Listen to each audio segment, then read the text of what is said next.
Welcome to episode 168 of Nuggets Dungeon Terrain. This has been a while in the making, because not only have I been building terrain, but I've been creating the game that it's based on at the same time. The game is based on two things: my love of dungeon crawlers, and all of these Man of War minis staring at me for months.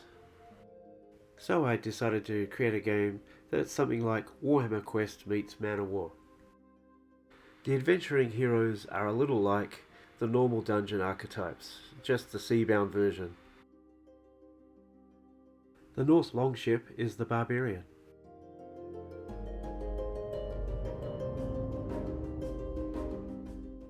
The dwarf ironclad is the heavily armoured dwarf tank.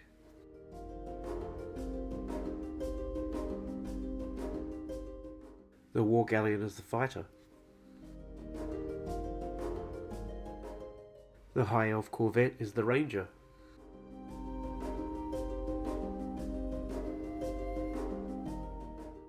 The freelance greatship is the thief.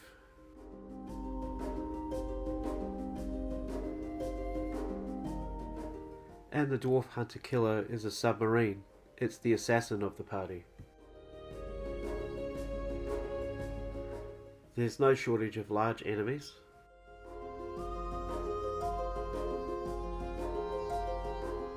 Smaller enemies that swarm in as cannon fodder.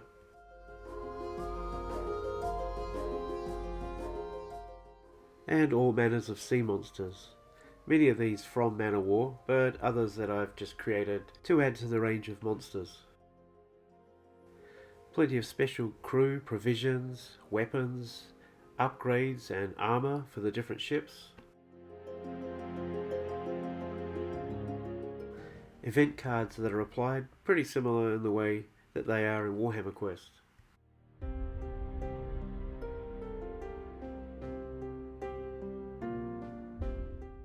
And the terrain cards that are played like most dungeon crawlers that reveal the next part of the map as you're travelling along.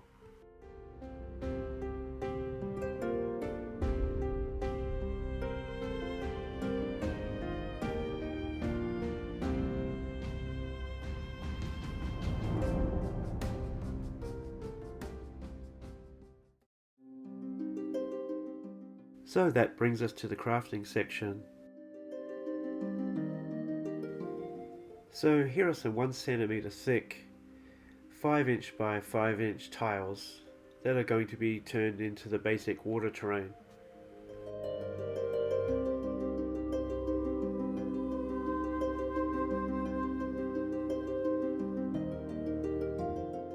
I was going to go for 6 by 6", but it turns out only 5 inches fits under the arm of the Proxon wire cutter.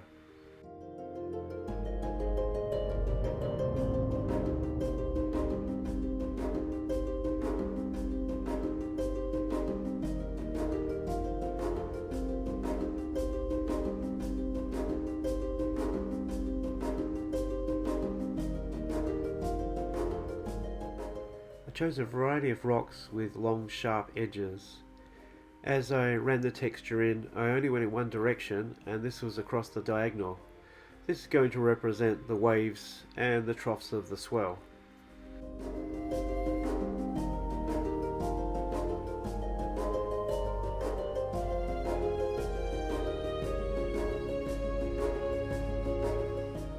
I wasn't too worried in creating an amazingly realistic sea texture, so I just did one base coat with this super cheap acrylic blue paint, and then when that was dry I painted over with gloss Mod Podge.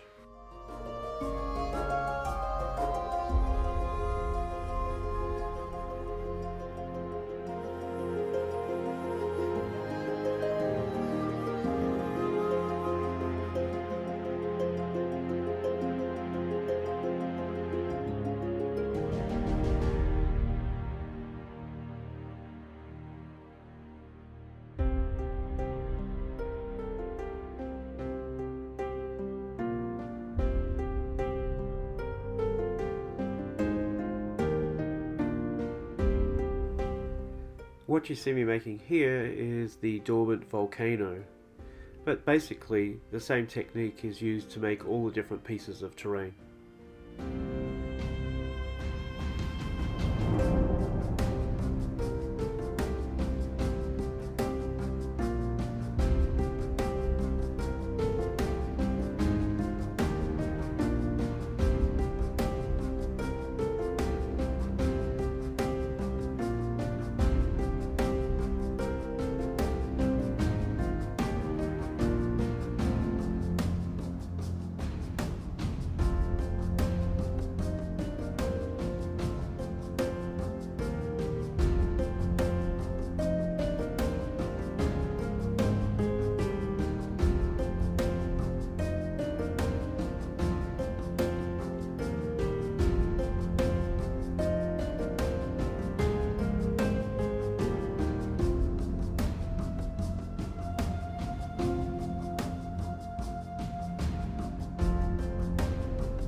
my daughter was throwing out a whole bunch of erasers that had these strange geometrical shapes. As soon as I saw them, I knew that they could make up these scaled fortifications.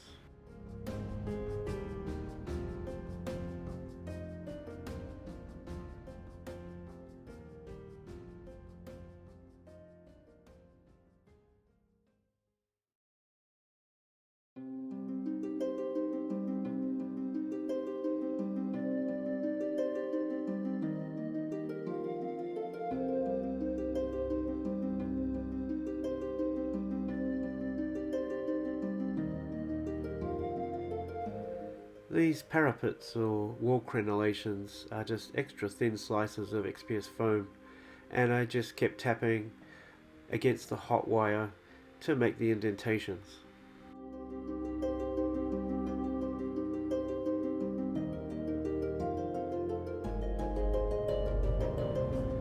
I don't always make things on such a small scale. In fact, many people would say that maybe my larger scale things are a little bit oversized.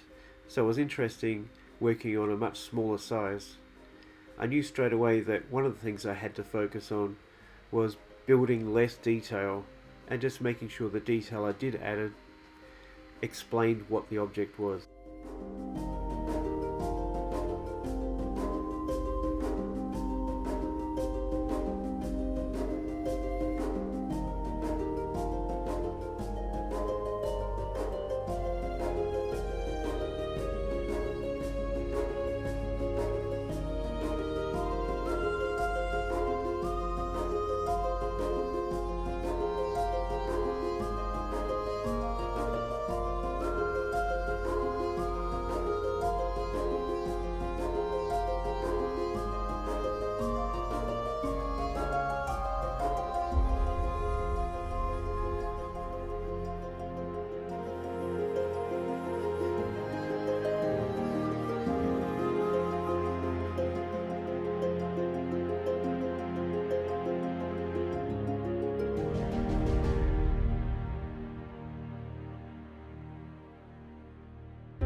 The maelstrom or whirlpool is a marker that I created just using a washer and some artist gel.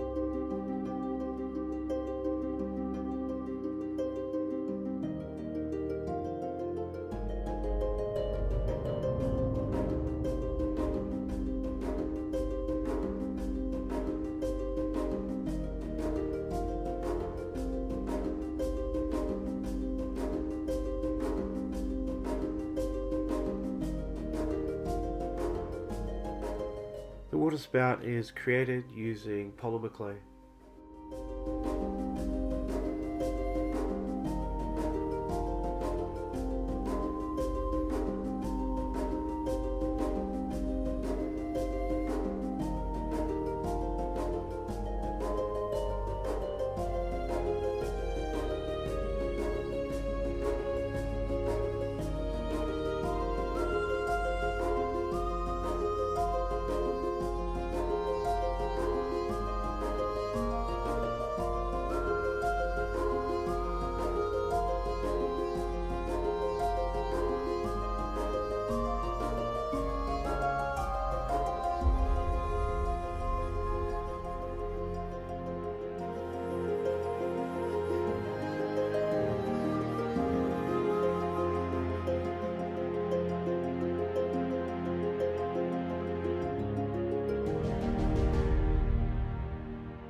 The paint scheme is about 4 colours.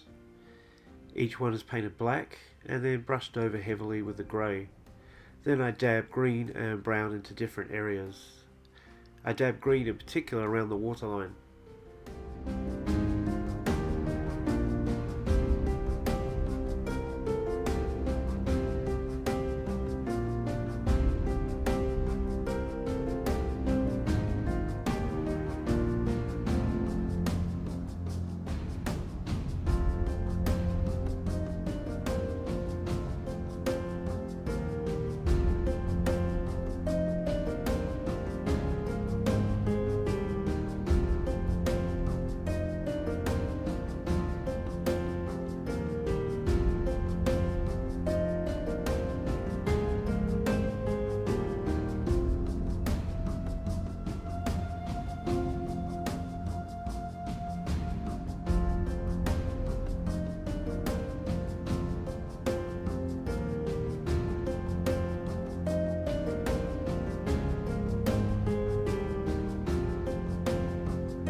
case you haven't already guessed it, this floating atoll is inspired by the one in the movie Waterworld.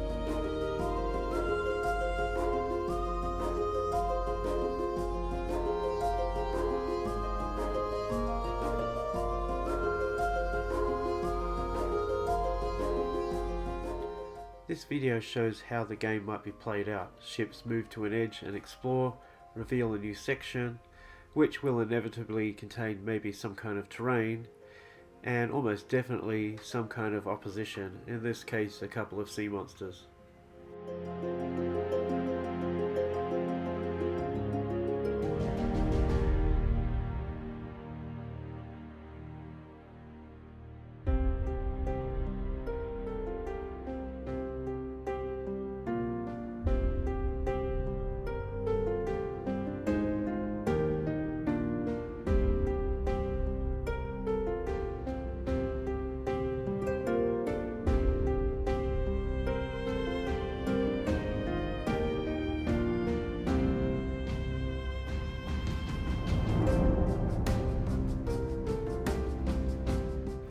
Just as an extra, here's where I'm going to store the terrain. The only thing left really to top off this project is maybe another 8 tiles of water.